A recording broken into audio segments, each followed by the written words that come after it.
அஸ்ஸலாமு அலைக்கும். Welcome to Shala's recipes. இன்னைக்கு நம்ம இஃப்தாருக்கு என்ன ரெசிபி பார்க்க போறோம்னா சப்பாத்தியை வச்சு ஒரு ஸ்நாக்ஸ் தாங்க பண்ண போறோம்.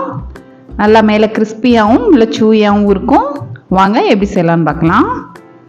5 உருளைக்கிழங்க நான் பாயில் பண்ணி மசிச்சு வச்சிருக்கேன். இது கூட ஒரு வெங்காயம், 2 பச்சை மிளகாய், 1 டீஸ்பூன் மல்லித்தூள், 1/2 டீஸ்பூன் ஜீரகத்தூள், 1 teaspoon garam masala, 1 tablespoon Maggi masala நான் சேர்த்துருக்கேன், நல்லா இருக்கும். 1 டீஸ்பூன் மிளகாய்த்தூள், 1 டீஸ்பூன் உப்பு, 1 டீஸ்பூன் இஞ்சி பூண்டு பேஸ்ட், கொஞ்சமாக மல்லித்தலை, எல்லாத்தையும் சேர்த்து நல்லா மிக்ஸ் பண்ணிக்கிறலாம். மேகி மசாலா சேர்க்கறனால கொஞ்சம் டிஃப்ரெண்ட் டேஸ்ட் கொடுக்கும். இப்போ எல்லா மசாலாவையும் சேர்த்து நல்லா மிக்ஸ் பண்ணிக்கங்க. நீங்கள் இதில் கேரட், கேப்சிகம் கூட சேர்த்துக்கலாம், நல்லா இருக்கும். இப்போ இதை டிப் பண்ணுறதுக்கு 1/2 கப் மைதா, 1/2 டீஸ்பூன் மிளகாய்த்தூள், 1/4 டீஸ்பூன் உப்பு சேர்த்து கொஞ்சமாக தண்ணி சேர்த்து நல்லா கரைச்சிக்கோங்க.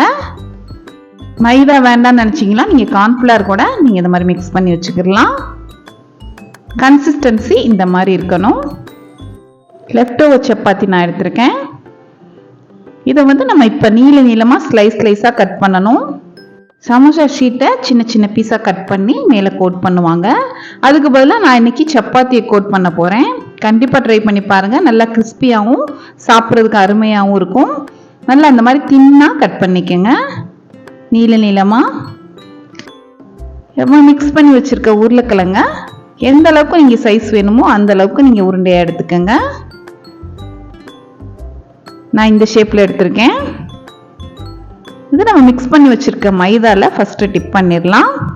அப்போ தான் நமக்கு சப்பாத்தி நல்லா சேர்ந்து ஒட்டிக்கும். ரொம்ப ப்ரெஸ் பண்ணி கோட் பண்ணாமல் சும்மா லைட்டாக இந்த மாதிரி பரட்டிக்கங்க. இந்த ரெசிபியை பொறுத்த வரைக்கும் ஹைலைட்டே நமக்கு இந்த சப்பாத்தி தாங்க. மேலே நல்லா க்ரன்ச்சியாகவும் இல்லை ஜூஸியாகவும் இருக்கும். நான் ஆயில் மீடியம் ஹீட்டில் காய வச்சுருக்கேன். இப்போ எல்லா ரோலையும் அதில் சேர்த்துடலாம். உள்ளேயும் நல்லா குக் ஆகணுங்கிறனால மீடியம் ஹீட்லேயே வச்சு குக் பண்ணிக்கோங்க. கோல்டன் ப்ரௌன் கலர் வந்தோன்னா நம்ம திருப்பி விட்டுக்கலாம். கண்டிப்பாக உங்களுக்கு பிடிக்கும், ட்ரை பண்ணி பாருங்கள். சப்பாத்தி ஆல்ரெடி எல்லார் வீட்லேயும் உள்ளது தானே, ஈஸியாக நம்ம பண்ணிடலாம். அவ்வளோதேங்க. இப்போ கோல்டன் கலர் வந்தோன்னு நம்ம எடுத்துடலாம். இதை நீங்கள் டொமேட்டோ சாஸோடு சர்வ் பண்ணுங்கள், அருமையாக இருக்கும். பார்க்கவே க்யூட்டாக இருக்குல்ல. லெஃப்ட் ஓவர் சப்பாத்தி இந்த மாதிரி நம்ம கோட் பண்ணி சாப்பிட்ருக்க மாட்டோம்.